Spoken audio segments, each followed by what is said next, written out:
Comenzamos entonces con esta partida de Vazca con Ninsovic, que se jugó en Kecskemét el año 27. La partida parte como una defensa Ninsovic. La defensa Ninsovic, ustedes la van a visualizar acá, es generalmente con caballo C6. El blanco juega D4, el negro hace D5. También hay opciones con E5.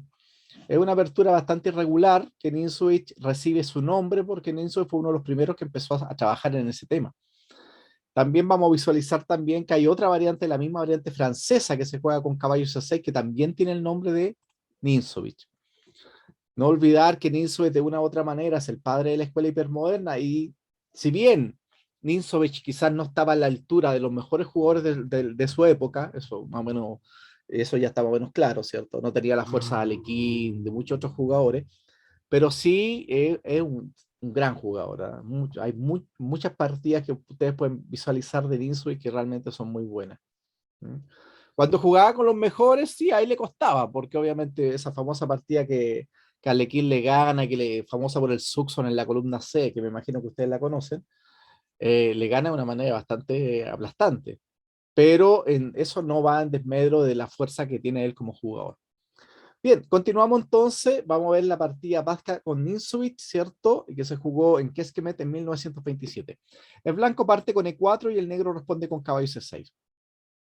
Otra opción acá es entrar en la francesa común y corriente, fíjense. Caballo C3 y este caballo C6. Este caballo C6 es el que le da el nombre a la variante Ninsovic de la defensa francesa. O sea, la misma variante francesa tiene una variante con el nombre de Ninsovic. Aparte de este caballo C6, que es otra línea, otro código. Acá, acuérdense que el código de la apertura tiene que ver con las posiciones resultantes, no el camino para llegar a ella. O sea, esto pudo partir como Ninsovic, pero derivó posteriormente en una francesa. Por ende, es francesa. La otra opción, estamos viendo acá, KF3.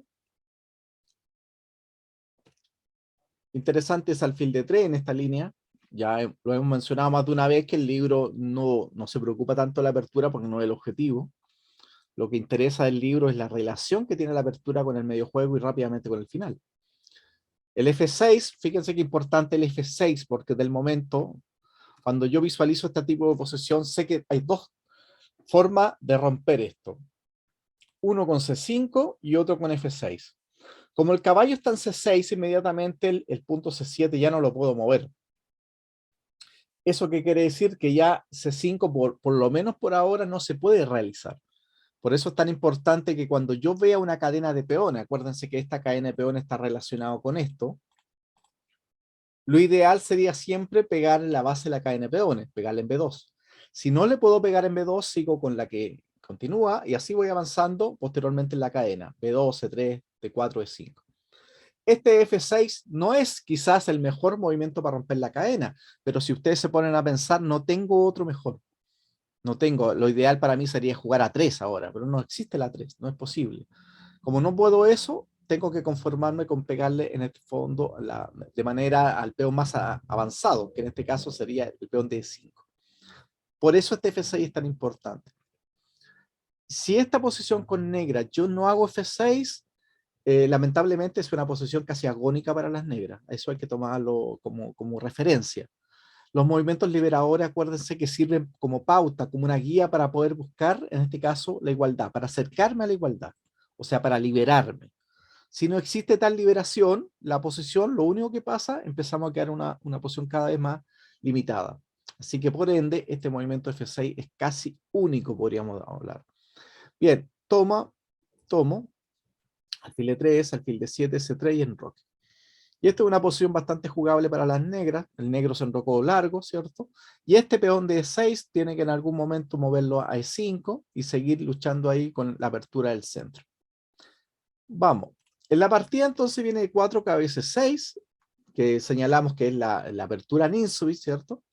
El blanco juega D4 y ahora D5. Si el blanco hubiese jugado acá otras cosas, un ejemplo, peón por, estaríamos de lleno en la apertura de Ninsovic. En su efecto, el blanco Vazca hizo caballo C3. Ahora amenaza capturar, ¿cierto? También caballo y peón están presionando D5. Y en este momento el negro hace L6.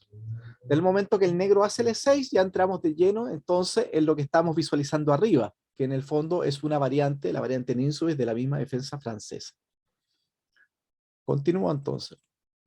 Aquí hay varias opciones. Aquí el blanco se inclina por E5 y de lleno pasamos a la misma concepción del ajedrez, ¿cierto?, que veíamos acá, que del momento que nosotros hicimos el E5, o sea, hay caballo 4, caballo 2, el negro tiene que liberarse con F6. Eso es súper importante porque define inmediatamente cuáles son los planes tanto de las negras como de las blancas. Otra opción es jugar caballo F3, caballo F6, E5. Dice que caballo D7 es un poco pasiva porque si ustedes empiezan a visualizar, una de las problemáticas que tiene la defensa francesa radica en la cadena de peones. La cadena de peones, que en sí misma no es mala, pero lamentablemente toda cadena de peones deja inmediatamente un alfil bueno y un alfil malo. Este alfil, cierto, al de C8 le cuesta mucho sobrevivir, pero mucho.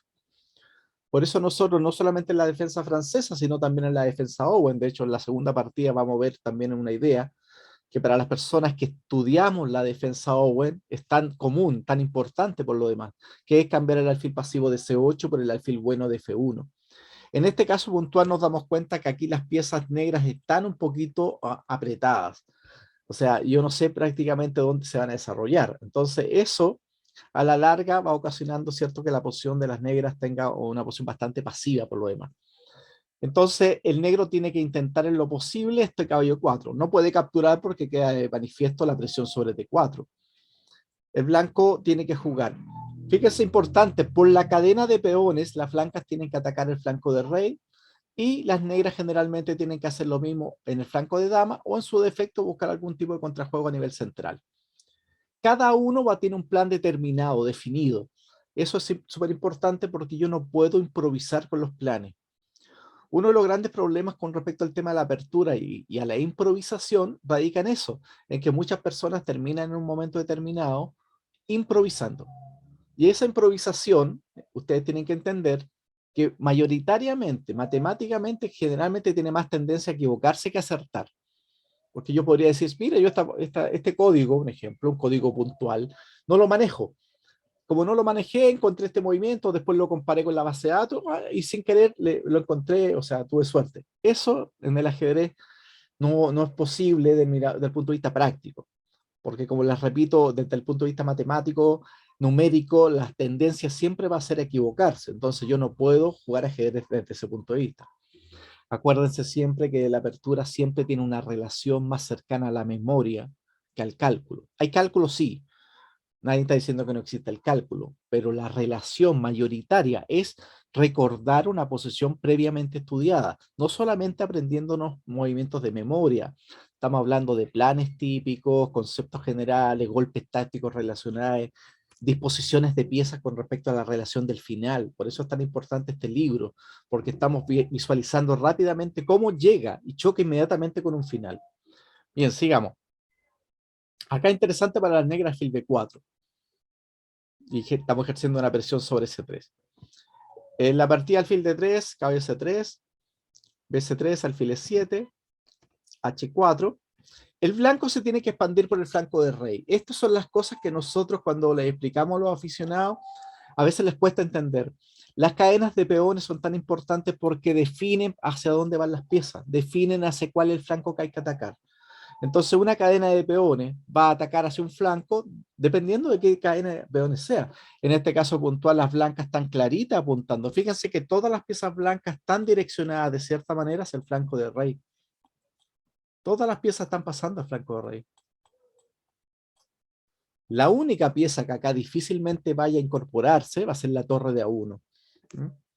Esta torre de A1 difícilmente se vaya a incorporar al ataque algún día. Ahora, eso no equivale que la torre, no sé, porque hay ejemplos también, hasta en el ataque indio de rey, donde la torre de A1 no presta mucha utilidad. Hemos visto más de algún ejemplo donde esa torre se activa. Hay una partida interesante, una partida de Nepomniachtchi contra Hare Krishna, si mal no recuerdo, donde cuando hace la 3 de Fischer, ¿cierto? Con el que hace contra Max Masuren, ellos al jugar B por A3 toman de torre, al igual que una partida de Kasparov que juegan una simultánea. Cuando toman de torre, la torre de cierta manera lo que busca es eso, presionar sobre el peón A y también en algún momento oportuno, si es que se llegase a dar el tema, como la partida de Nepo contra Hare Krishna, activarse. Por lo mismo, porque es una pieza que no tiene mucha actividad en algunas posiciones.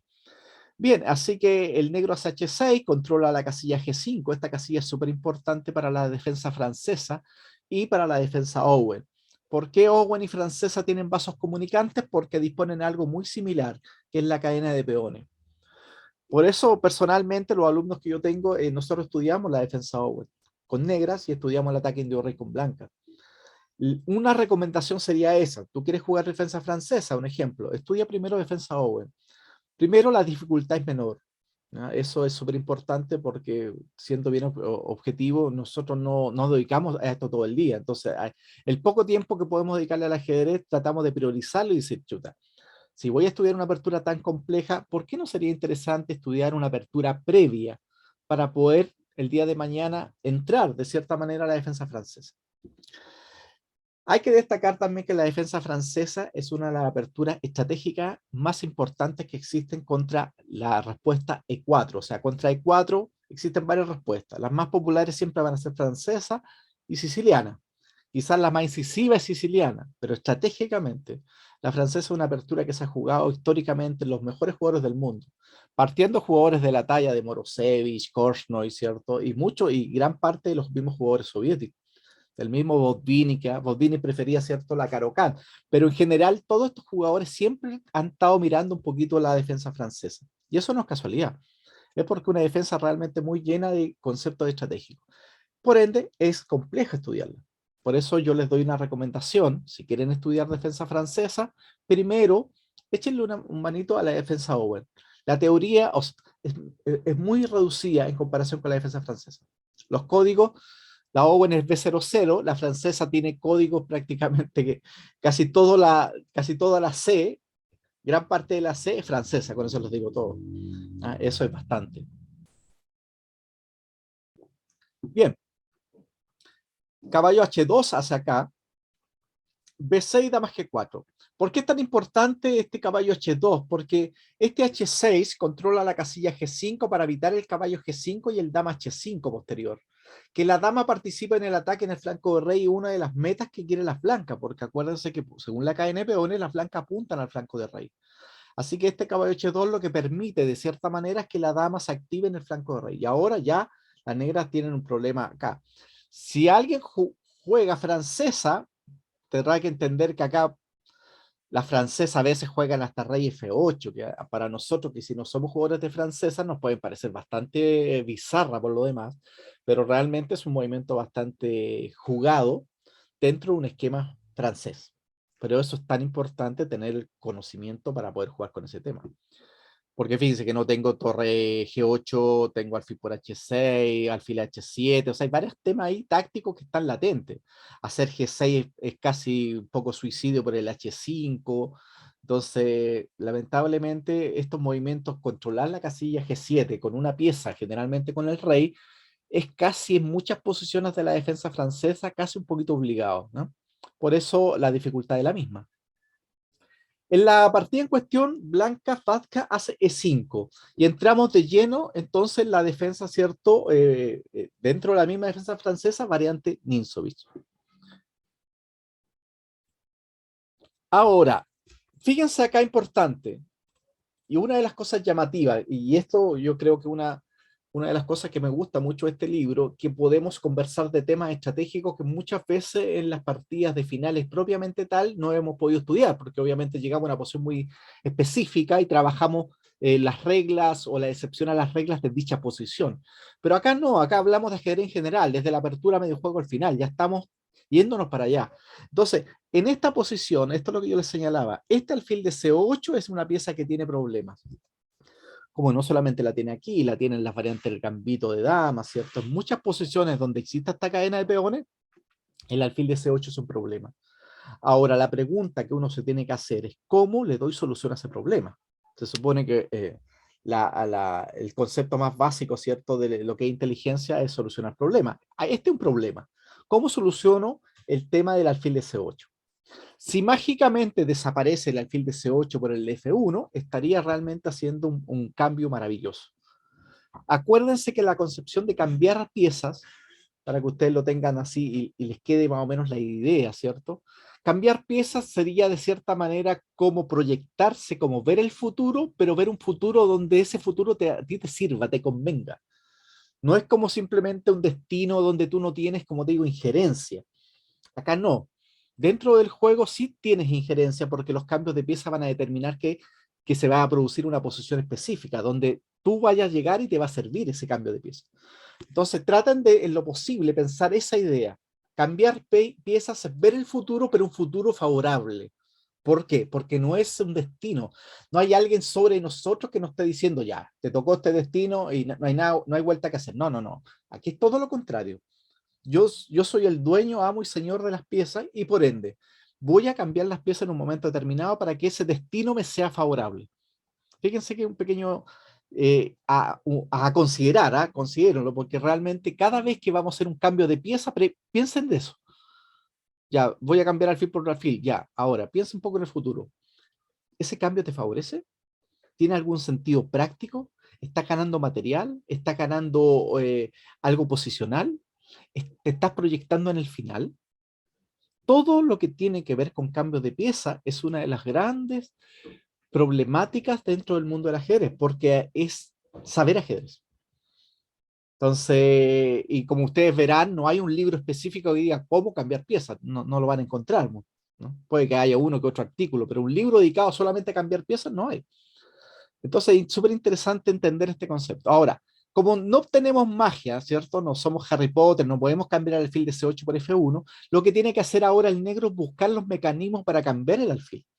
Vamos a ir viendo cómo, en este caso, Dinsovic va a ir de a poquitito, tanto esta partida como la partida posterior queda súper de manifiesto. Ahora el negro hace caballo acá. Fíjense que el caballo en E7 no tiene muchas opciones. Yo no decir, no, es que el caballo va a ir a D5, no puede, a C6 tampoco, a C8 no puede. Si el caballo va a G6, un ejemplo, si el caballo va a G6, yo inmediatamente con un G3 seguido de un H4 y un H5 termino echando al caballo. Eso sería perjudicial, ¿cierto?, para las negras. Entonces, ¿cuál es la casilla que busca el caballo?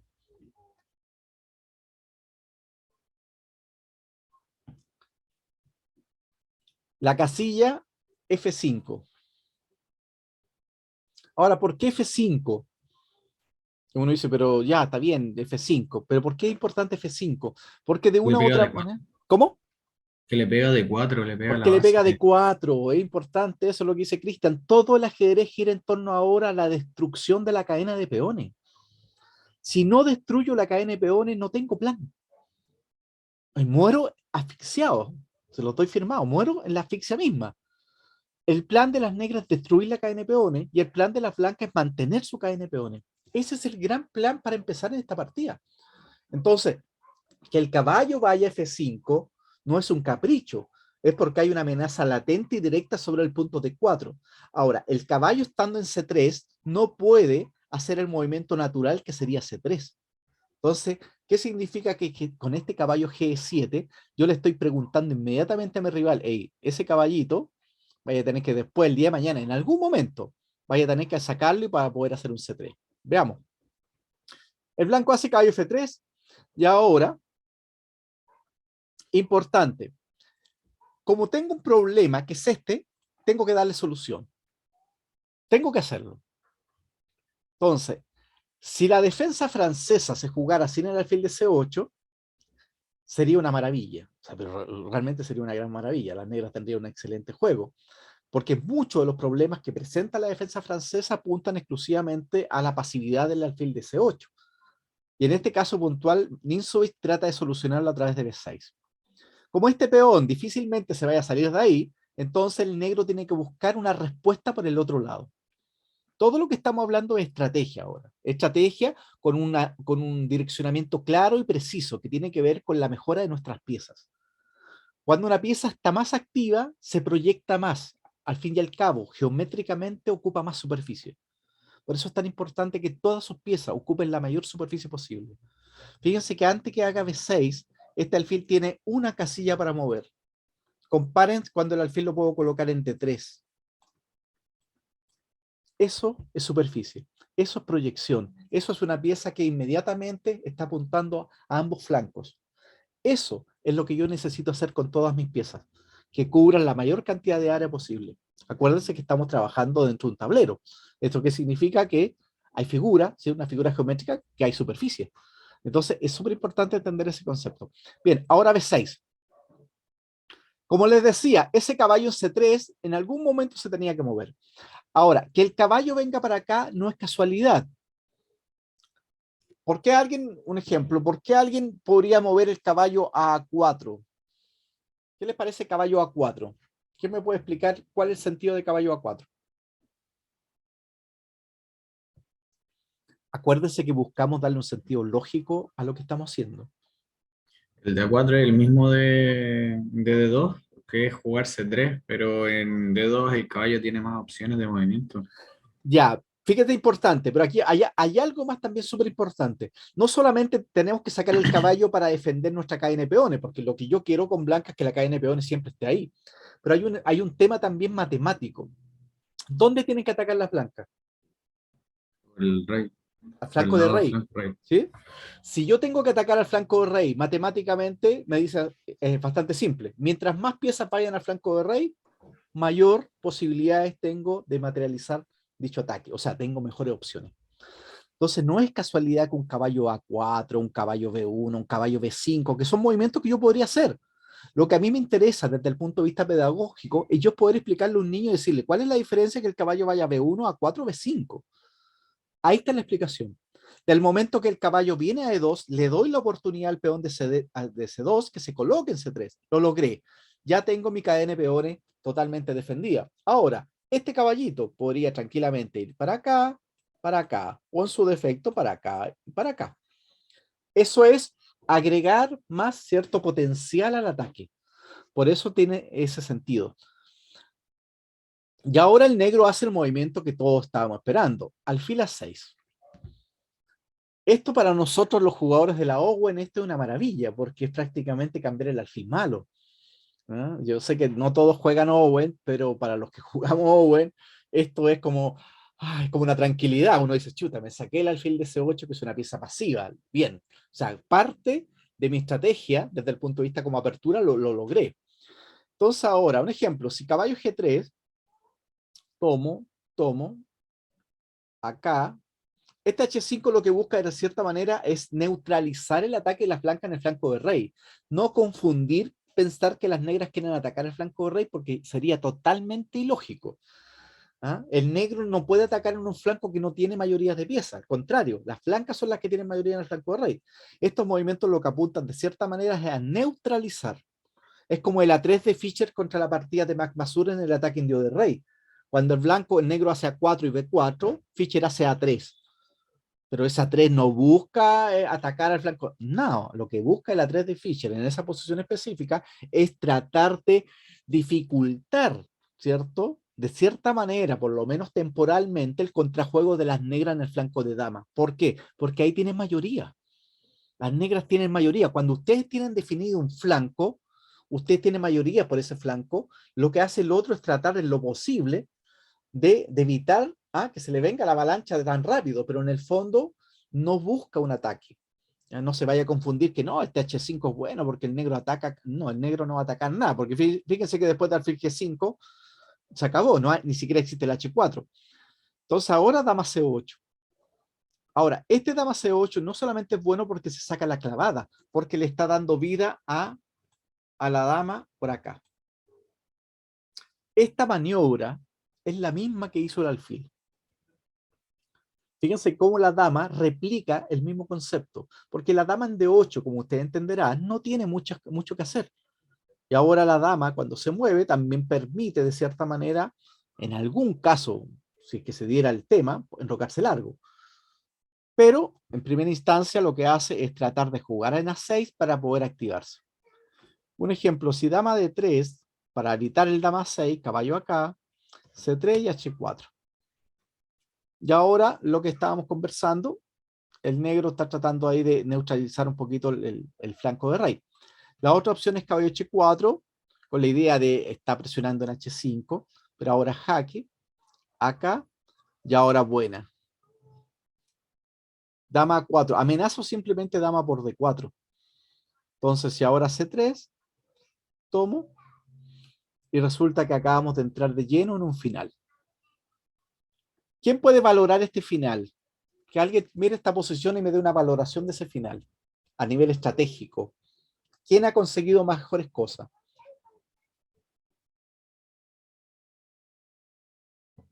Ya, porque esta posición llega aquí ya, listo. El negro, ¿Por qué el negro está mejor? porque, porque veo que para empezar a torre H1 sí se va a tardar en entrar al Ya, juego, mientras que negras puede quitar su caballo de C para intentar meter un C5 y romper la cadena de peones. ya. Bien, Y eso está seguido bien. de que, ¿Qué otra cosa? sí, Sigue sumando, tenéis que, para hacer una valoración general tengo que sumar varios tips para poder irlos colocando en una pared, ¿cierto? En una y pizarra. capaz que seguido puedo meter un caballo C8. Ya, No, y ese no me vamos, gusta. ya, pero lo otro, lo de partida el caballo A5 y un posible C5. Antes de hacer caballo 5 y C5, trata en lo posible que las piezas tengan la mayor actividad posible. Por ejemplo, para mí sería interesante hacer caballo 5, primero un torre C8 y después un C5. Siempre tengo que mantener la atención central, porque la atención central lo que me permite es un juego. Me permite, como el nombre lo indica, tener a la otra persona tirándolo. Eso es tensión, ¿cierto? Este fenómeno físico en el fondo que se produce cuando hay dos fuerzas que están como de cierta manera tirando a direcciones opuestas, ¿cierto? Entonces, eso es lo que está pasando en el ajedrez. Entonces, la regla en general es mantener la atención central. ¿Qué hace el aficionado? Lo opuesto siempre. El aficionado ve un peón y lo cambia. Y tú le preguntaste, ya, ¿qué ganaste? Nada, pero déjalo ahí. Mantén la atención central. Otra cosa importante, la primera valoración que está diciendo Jesús está bien, el primer tema, hay que prepararlo de hacerse 5.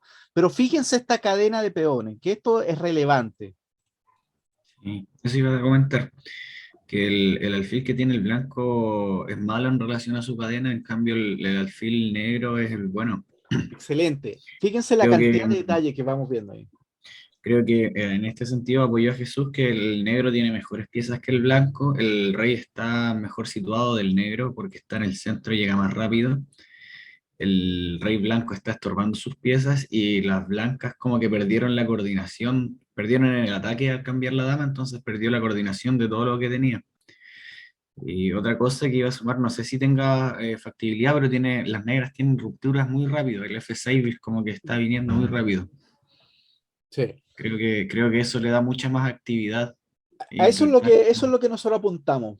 ¿Ya? O sea, paulatinamente, con las competencias que todos tenemos, ¿cierto? Cada cosa, lo que queremos buscarle el más sentido lógico a esto, fíjense, volver a Botvinnik, volver a la escuela soviética, que cuando a ti te coloquen en una posición, tú me des esa explicación. Pero tú no me digas, no, el blanco está mejor porque el blanco siempre está mejor. No, tiene que haber una explicación racional. O sea, aquí claramente la hemos definido. Las piezas blancas están mal ubicadas, los caballos están potencialmente mucho más fácil de entrar en juego, hay proyectos de liberación mucho más rápidos como el C5, el F6 hay que prepararlo un poquito, pero también en algún momento se puede hacer. El blanco no tiene ningún movimiento tampoco de apertura de nada. Y otra cosa importante que tiene que ver directamente con la apertura. Cuando el blanco tiene esta dinámica de pieza, cuando el blanco está atacando, el cambio de dama siempre va a ser perjudicial. Porque en el fondo el blanco lo que quiere es darle jaque mate. Y eso pasa en la defensa francesa y pasa también en la defensa Owen. Entonces, inmediatamente en una defensa francesa y en una Owen, yo cambio una pieza y eso es favor para mí. De hecho, cuando el blanco te gane una defensa francesa, si el blanco gana, es muy probable que el blanco te dé mate en medio juego. Ahora, si el negro gana en una defensa francesa, mayoritariamente va a ser en un final. Y aquí estamos visualizando lo que estamos viendo. La ventaja de las negras, si yo le coloco un módulo, puedo decir 0-0, no importa. Pero yo sé que a nivel práctico esa posición es mucho mejor para las negras que para las blancas. Eso es lo importante. ¿Por qué? Porque lo estamos explicando. Y es el manejo que queremos nosotros, porque nosotros ya habíamos trabajado todos los otros meses con posiciones muy específicas. Te colocábamos una posición, aplicábamos una regla general, aprendíamos la excepción a las reglas y listo, y ahí nos íbamos. Había que memorizar, aprender patrón y le dábamos. Pero ahora no, porque ahora tengo todas las piezas. Y aquí se complica mucho más, porque esto es lo que en el fondo Borensky está explicando, que son los finales que hay que calcular. porque cada cambio que tú vas a hacer de una pieza tiene que ser en directa pensamiento en cuál te favorece. Por eso él hace el dama A4. Por eso el dama 4, porque yo dije, ah, no, pero es que yo no voy a caer en la trampa de que hacer C3, pues voy a hacer acá. Entonces, veamos, pues, si tú vas a hacer allá, listo. Entonces, fíjate que ahora, yo no tengo directamente caballo por B3, dama acá A3, ¿cierto? Ya puede ser, listo. Pero si no pasara esto, yo podría tranquilamente ir pensando ahora, ¿qué pasa si me voy para este otro lado? Podría ahora preparar torre C8, caballo 5, C5, y ahí estamos. Eso es importante. Cuando nosotros tenemos esa capacidad de interpretar una posición, es porque las cosas van bien encaminadas. Bien, el blanco hace C3, dama de 7. Este dama de 7 lo hacen igual, lo hacen normalmente en una defensa francesa. A veces lo hacen de forma directa. E4, E7, E4, D5, E5, dama de 7, un ejemplo. Cuando el negro hace el dama de 7, amenaza B6 y alfil A6 a la siguiente porque no hay el chiste táctico el del dama A4, ¿cierto? Dama A4 que te deja jaque y te come el alfil. Es un tema bastante simple, o te come el caballo después que se produzca el cambio de alfil por alfil. Entonces este dama de 7 de cierta manera se pone, se adelanta al cambio posterior. Y ahí nuevamente nos damos cuenta que todas las piezas tienen una coordinación. La blanca hace caballo G3, toma, H5. Y ahora nuevamente el H5. ¿Qué busca el H5? El negro quiere atacar el flanco de rey, ¿cierto? ¿Quién me responde eso? Busca frenar, busca intentar trazar el ataque de las blancas. Bien, bien. El H5 busca de cierta manera neutralizar el ataque de la blanca en el flanco de rey y también importante, también le da apoyo a este caballo cuando se coloque acá. Cuando el caballo se coloque acá no va a existir un G4. Esto, de cierta manera, lo que termina haciendo es cimentando las bases para que ese caballo quede bien ubicado. Entonces, fíjate que tiene como una doble intencionalidad. Por un lado, para neutralizando el contrajuego de la blanca, porque uno podría decir, sí, Borés que dice, nunca mueves peón en el flanco que estés más débil. Ok, pero acá las blancas tampoco tienen una disposición de piezas tan buena como para poder generar un ataque de forma directa. Entonces, el H5, posterior al caballo G5, evita el G4 y de cierta manera me sostiene el caballo acá. Porque fíjense que en algún momento, que en este momento no lo podemos, pero en algún momento, ¿qué va a pasar? Que en algún momento voy a hacer torre C8, voy a hacer caballo 5 y voy a hacer C5. Y cuando haga eso, nuevamente voy a estar con las piezas pegándole a las casillas negras. O sea, vuelvo a la base fundamental de la apertura, que es luchar contra la cadena de peones. Eso es. Alfil G5. Y ahora, entonces, ¿qué hago? Vean los planes, acuérdense los planes. No se preocupen de los movimientos, porque ver los movimientos es autoengañarse, así que eso no... A mí hay varias personas que me lo dicen, es que lo vi. Sí, pero que te estás autoengañando. Es como ir a una prueba que te pasen las respuestas, ¿qué sentido tiene? Si esto es un tema, aquí nadie está obligado, aquí toda la gente está porque quiere estar. Entonces, traten de hacer el esfuerzo, no miren. Piensen solamente, observen la posición y empiezan a buscar. ¿Qué hay que hacer? ¿Qué planes tienen las negras? ¿El negro tiene F6? No. No, pues se me cae un peón, no tengo F6. Si no tengo F6, ¿cómo? Podría ser B5 y B4. Ya, pero B5 y B4 tiene un problema. El problema de B5, B4 que tú estás dejando el movimiento más clásico acá, porque yo digo, ya, mira, si yo hago B5, A5, la idea con B4, la idea con A3 y acá. O sea, ahí tú estás haciendo prácticamente el sueño dorado, que es pegarle a la base de la cadena de peones. Eso es maravilloso. ¿Cuál es el problemita que tiene? Que es muy lento. Es muy lento. Quizá el plan es caballo A5, C5. Caballo 5, C5, más rápido. Calculen caballo A5, S5, ¿en cuántos movimientos estáis haciendo el movimiento liberador? 2. Dos. Calcula B5, A5, B4, A4, A3. Son bastantes. Entonces también hay que verlo con un tema de la práctica. Tiene que ver mucho con la utilidad práctica de los planes. Los planes no pueden ser tan así, tan etéreos porque no me sirve. Los planes tienen que ser prácticos. Si puedo conseguir un ataque central en 2 movimientos y tengo otro plan que lo consigue en 5 movimientos, lo hago en 2. Sí, pero en 5 movimientos más bonitos. Sí, pero que no me importa que sea más bonito. Lo que me importa es que sea práctico. Es lo que yo les repito una y otra vez. Si ustedes encuentran un plan y ese plan es tan bueno que solamente ustedes lo entienden, ese plan debe ser malo.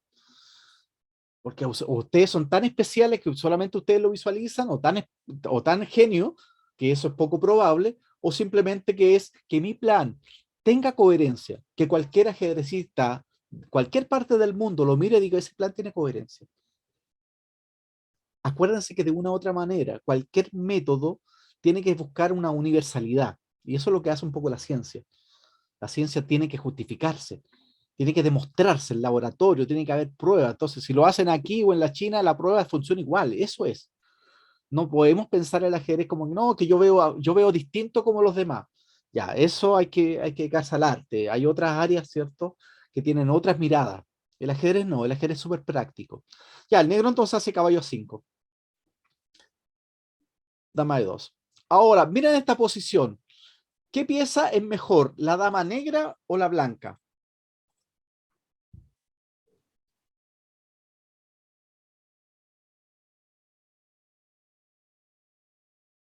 Esta partida es como un test, fíjense, puro test. Eso es la maravilla. Y eso es lo que lamentablemente cuando hacemos clase y cuando hay mucha gente no se puede, no hay retroalimentación. Entonces uno da la clase, es un mero monólogo y nunca se aprende mucho. Pero lo ideal es que ustedes siempre estuvieran respondiendo, que estuvieran pensando, que estuvieran de cierta manera cuestionándose. Si el blanco necesita a la dama para dar jaque mate, ¿qué pasa si las damas desaparecen? ¿A quién le conviene el cambio de dama? ¿Le conviene al negro irse a un final? Ok, listo. Mira lo que hacen las negras. A6. Mire qué tranquilidad. Como el negro, como Ninsoich va paso por paso mejorando su posición. Ahora acá te cambio dama. Mire qué maravilla. Ahora, si yo no quiero cambiar dama, ahora, ¿cómo te va a enrocar?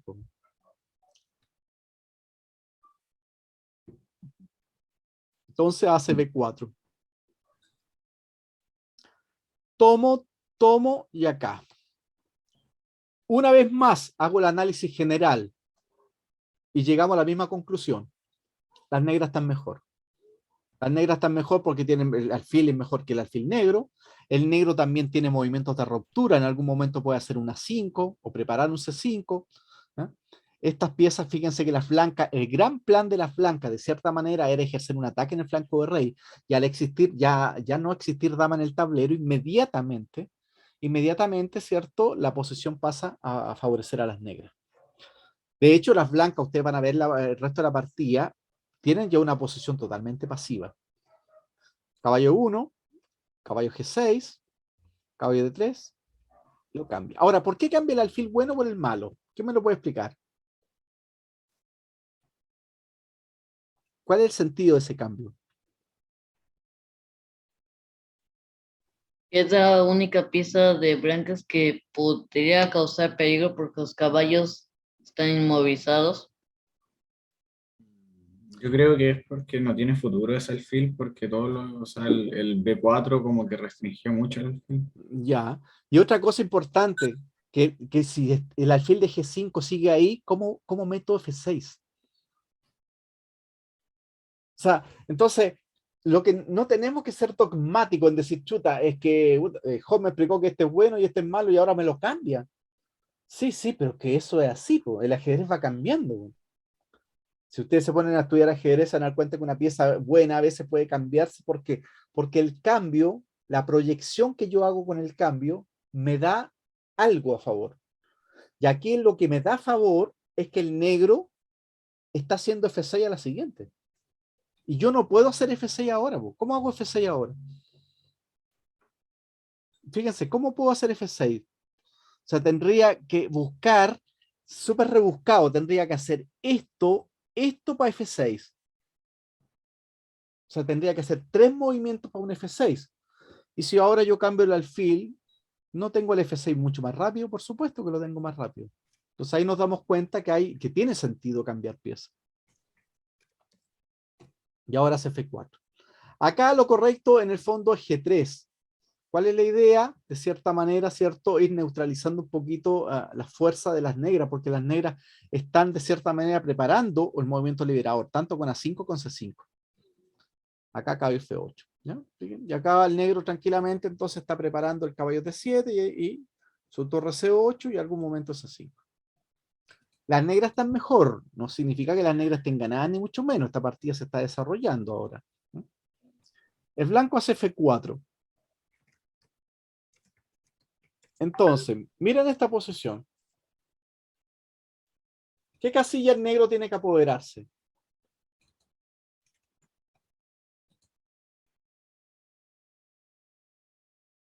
E4. ¿Cómo llega a E4? Yo no veo dónde. No, no, está difícil. Imposible Mira, casi. mira. Ya, listo. ¿Qué otra casilla entonces? C5. Ya, pero ese 5 C4. está, la batalla por C5 está perdida en este momento, porque las blancas C4. controlan C5. Acuérdate que los movimientos liberadores se van a realizar de acuerdo a la cantidad de fuerza que ejerzan las piezas sobre dichas casillas. Si el blanco domina C5 con 1, 2, 3 piezas, yo no me voy a empecinar a hacer C5 porque tendría que sumarle 4 piezas para poder mandar C5. Al contrario, ¿qué es lo que hago yo? Si yo no puedo hacer C5, hago A5. Es así de simple, es un tema de economía. Si cuántas piezas atacan C5, las blancas controlan 3, entonces no me tengo que seguir luchando por C5. Lucho ahora por A5. Importante. Pero fíjense el movimiento que hace ahora, que esto es llamativo. Caballo H4. Yo estaba ¿Dónde va el yendo para ir caballo? para F5 El porque caballo va veía a que era F5. la única casilla buena que se podía llegar fácilmente. Eso. Y una vez que el caballo está en F5, cumple un papel preponderante porque ejerce funciones sobre el punto de 4 en E3, ¿ah? Permite también, como está hecho el H5, que no puede hacer el G4. Entonces, lo que primero está haciendo Ninzowitsch es, de cierta manera, mejorar la pieza para posteriormente hacer la apertura de líneas. O sea, porque nosotros no sabemos cuándo tenemos que hacer la apertura de línea. Lo que sí podemos saber, en este caso, es que los movimientos liberadores siempre tienen que ir de la mano con la mejor disposición de nuestras piezas. Si yo me quiero liberar y todas mis piezas están pasivas, lamentablemente la liberación es muy probable que me juegue en contra. Entonces, lo que hace ahora Ninzowitsch es mejorar la pieza. Y ahora le dice acá, acá, tomo, tomo y acá. Y ahora sí que nos damos cuenta. Fíjense que inmediatamente podemos visualizar y nos damos cuenta que el C5 está controlado. Pero ahora yo tengo dos planes posibles. También tengo un F6 en algún momento y tengo una 5. Así lo va a ir haciendo. Como el C5 está controlado, entonces Ninzowitsch dice, ok, el C5 momentáneamente está controlado. ¿Qué hago? Me voy por el otro lado. Y la gracia radica que si él quiere cerrar acá, yo le juego C6 buena. Y ahora tomo torre C8 y a la siguiente torre por C6 y ahora las negras ya llegaron rápidamente a pegarle a C3. Uno puede decir, sí, pero como hay C3, hay B6. Sí, pero no valen lo mismo. ¿Por qué no vale lo mismo C3 que B6? ¿Qué me puede explicar algo? Porque alguien podría justificarme eso. No, pero si valen, son dos peones rechazados en el fondo. El C3 sostiene el centro. El Sostiene E4. C3, eso, excelente. El C3 es la base del edificio. Si se cae la base del edificio, se va a caer de 4. Y así va a empezar a colapsar el edificio. O sea, eso es lo que tenemos que pensar. Por eso la partida en Innsbruck es bastante llamativa y buena, porque el trabajo que está haciendo apunta a todo lo que en el fondo explica en mi sistema. Por eso hay que... es raro que alguien no haya leído mi sistema todavía, ¿me entendí? O sea, es verdad que hay miles y miles de libros y muchos libros bastante buenos, pero hay que echarle un vistacito a mi sistema de Ninja, ¿no? Porque ahí explica muchas cosas que son hasta el día de hoy fundamentales. Ya, entonces A5, A3. Como es de esperar, él trata de mantener ahí. Y ahora entonces rey. Rey de 7. Y ahora hace H3. El blanco tiene una posición pasiva. Si ustedes se dan cuenta, el blanco no tiene un contrajuego evidente. Entonces ahora trata de hacer H3. Quiere hacer un G4 en algún momento, que sería como lo ideal. Pero ahora le juegan peón por peón. Y aquí cuando se da cuenta el blanco, que tiene problemitas, porque si ahora toma de peón, que sería lo ideal, me juegan este H4. Y hace rato, cuando el Cristian hizo la mención de llegar a E4, ahora sí lo logramos. Listo. Y fíjense que el caballo ya está inmediatamente en el centro. No tengo C4 por jaque, caballo por. Amenazo torre por y caballo por C3. O sea, inmediatamente nos damos cuenta de la diferencia de las fuerzas. Este peón de H3 inmediatamente se transforma en una debilidad en algún momento, el peón de H4 está bien, es una posición bastante buena. Así que después de A por B4 tiene que tomar de caballo, porque no queda mucho, porque fíjense que tampoco puede tomar de peón C, porque ahí está la fuerza del caballo en F5, pegándole al peón D. Entonces, caballo por F4 y ahora acá. ¿Cómo le pego al peón A? También es interesante hacer el H4 de forma directa, porque igual también permite una posición bastante abrumadora. Torre A4. La torre de H8 no está haciendo nada directo, amenazo torre A8 y comerme el peón. Así de simple.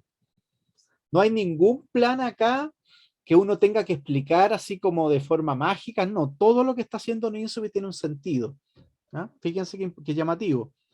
Hace el G4, vuelve. ¿Por qué mantiene la atención central? Una vez más. ¿Qué hace el aficionado? Cambia inmediatamente. No, el aficionado lo primero que hace es cambiar. Fíjense, ese es un switch que hay que cambiar, o sea, fundamental. El aficionado cambia y el maestro sostiene, mantiene, siempre. Mantiene esa atención, porque no es lo mismo que ahora él me tome en H5 porque yo le tomo, le hago G6, me controlo F5 y le pego H3. ¿Qué estaría generando? Una nueva debilidad en la columna H. Siempre voy sumando ventajas. Por eso es tan importante mantener la atención central.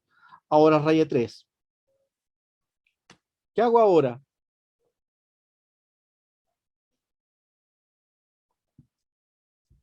Ruptura. Bien. ¿Cuál? C5. C5, buena, listo. Hace rato no la podía hacer, ¿cierto? Porque estaban las piezas de cierta manera, las piezas blancas controlaban C5, por eso hizo A5. Pero ahora en este caso puntual, el problemita es, en esta línea específica, un ejemplo, las blancas ganan, las negras ganan un peón, pero de cierta manera le ejercen un poquito en contrajuego con la columna H. Eso a nivel práctico hay que evitarlo. ¿Ah? Uno trataría, manteniendo obviamente la distancia, tratar de ganar como Petrosian, ¿cierto? Tratar que el rival nunca tenga nada, ni tenga ni un jaque. Pero es difícil, porque no somos Petrosian. Pero por lo menos deberíamos intentarlo, ¿no? O sea, lo que yo les quiero explicar es que traten de evitar contrajuegos del rival. Si pueden ganar de una forma súper simple, transparente, diáfana, así, háganlo. Hay gente que te va a decir, no, porque a mí me gusta la ajedrez más espectacular. Excelente, te felicito. Te felicito. Yo no tengo ningún problema con ese tipo de gente que le encanta el ajedrez, sacrificar las damas. Bienvenido sea. Yo prefiero ganarte un final tranquilo, simple, donde mi rival tenga ni una opción a jugar una partida llena de juegos artificiales donde puede ganar cualquiera. Si es eso, yo prefiero lo otro. La técnica se basa en eso. Acuérdense, la técnica se basa en eso. No significa que algún día me pueda meter una partida y que esté todo en el aire. No, puede pasar. Pero la técnica tiene que ver con tranquilidad, con seguridad, con estabilidad. Tiene que ver con el fondo, con limitar los contrajuegos del rival. Así que después del C5, hace caballo C2, caballo C6. Desde el comienzo partimos la clase hablando de la cadena de peones. Mira dónde están las negras ahora. ¿A qué le están pegando? A la cadena de peones. O sea, han pasado veintitantos movimientos, 27 movimientos, y la disposición de piezas sigue siendo la misma. Ahora hacia acá, ya que comete una imprecisión en InSwitch, era mucho más fácil de jugarse por D4, acá y acá. Amenazo torre por C2, y rey de 3 acá. Ya que hay un tema táctico importante. Acá te meto caballo por E5, acá te meto un jaque primero, jaque, acá y ahora G5. Amenazo, jaque mate. Y si torre B3, jaque, jaque, te como una 3, ¿ah? Y ahí la posición, ¿cierto? Se empieza a complicar. ¿eh? Puedo intercalar primero este. Esa posición ya el blanco como que no tiene mucha esperanza. En su defecto hizo torre C8, hizo esta la previa. Como el ajedrez no es conmutativo, no tenía la misma fuerza. Torre B6, C por D4, C por D4 y jugó caballo por E5. Y ahora amenazo torre por C2, caballo C4 y todo lo demás. Toma, toma. Y ahora acá. Estaban jugando torre por A3. Y ahora fíjenselo bien, ahora entonces nuevamente voy a hacer una valoración del final. El final digo lo siguiente, las negras tienen 2, 4, 5, 2, 4, 5. ¿Por qué es mejor final? Primero, hay una debilidad clarita, que están a 3. Segundo, las piezas negras están mucho más activas que las blancas. Tercero, esta torre de H1 no hace nada. Otra cosa, las negras están ejerciendo una presión nuevamente a la base de la cadena de peones. O sea, esto ha ido cambiando desde el peón de B2 a C3, ahora estamos en D4. Toda la partida ha transcurrido con respecto a la lucha, con respecto a la destrucción de la cadena de peones. Desde la apertura hasta el medio juego y hasta el final. Hace H por G4, H por G4. Si hace un torre F1, un ejemplo, acá, acá, acá, jaque, jaque, y acá el problemita de esta posición es que el negro no puede ganar porque tiene que repetir. Porque después de torre B7, rey C6, torre por, y me está cayendo G7. Y ahí quedaría el blanco con peón de más. Esto es peligroso. Entonces lo correcto, lo vamos a ir viendo, H por G4. Torre G2. Todas estas chances, de cierta manera, se ha ido dando porque el torre C8 en Insubis en ese momento no fue el más fuerte. Si hace C por D4 y la otra línea, la partida hubiese quedado definida de antemano. Y ahora el blanco Y comete un nuevo error, torre B7. Y ahora rey C6. Me estoy comiendo la torre, ¿cierto? Acá. Se cae acá. Torre A3, rey F4 y acá. Amenazan torre B6 mate con la torre de A1, o sea, de B1. Me saco el mate. Y ahora fíjense que no tengo torre por torre F2 y me como la torre. Entonces el peón de F7 está defendido. En este momento las negras ya tienen un peón de ventaja. O sea, la ventaja posicional se transformó en una ventaja, cierto, material. ¿Eso qué quiere decir? Que pasamos de una ventaja dinámica a una ventaja estática. Siempre la ventaja estática es la ventaja material, que permanece en el tiempo. Blanco, un ejemplo. Si rey F3, buena. Si torre por G1, rey por B7. Después de rey G5, simplemente F6. El movimiento liberador. Fíjense cuándo lo hace. Y ahora torre por G4. Entonces el tema ahora. El negro necesita un puro peón para ganar, ¿no? Acuérdense que eso nosotros ya que hemos estudiado, Lucena, sabemos que con un puro peón yo gano. Por ejemplo, rey por, tengo torre por D4. Entonces hace acá y ahora jaque, acá y ahora acá. Finalmente, chuta, disculpen. Disculpen. Acá. Finalmente, llegué a esta posición. Y ahora el rey hace rey F5, ¿ya? Entonces ahora rey F5, acá. Torre E6, acá. Si torre C1 me tapo en C4, rey F6, jaque, rey E7, jaque, se va. Ahora, ¿cómo ganan las negras? ¿A quién se le ocurre? Lucena. Ya, Lucena. Pero para hacer Lucena, ¿qué necesito? Una torre. Ya, listo. 2 torres siempre da oportunidad que el otro me dé jaque, me dé un perpetuo o me dé mate. Entonces, la regla general, como Lucena, sabemos que es al fin y al cabo de torre, rey peón contra rey torre, donde la torre lo que va a hacer es cortar al rey. Mira qué casualidad. La torre corta al rey en la séptima fila. O sea, este rey ya no juega. ¿Ya? Y este rey se enfrenta con el peón contra la torre. ¿Qué necesito? Cambiar la torre. Mira Ninsovich. Torre 4. Torre 4. ¿Ya cambió? Eso, excelente. Después de torre 4 simplemente Vázquez abandonó.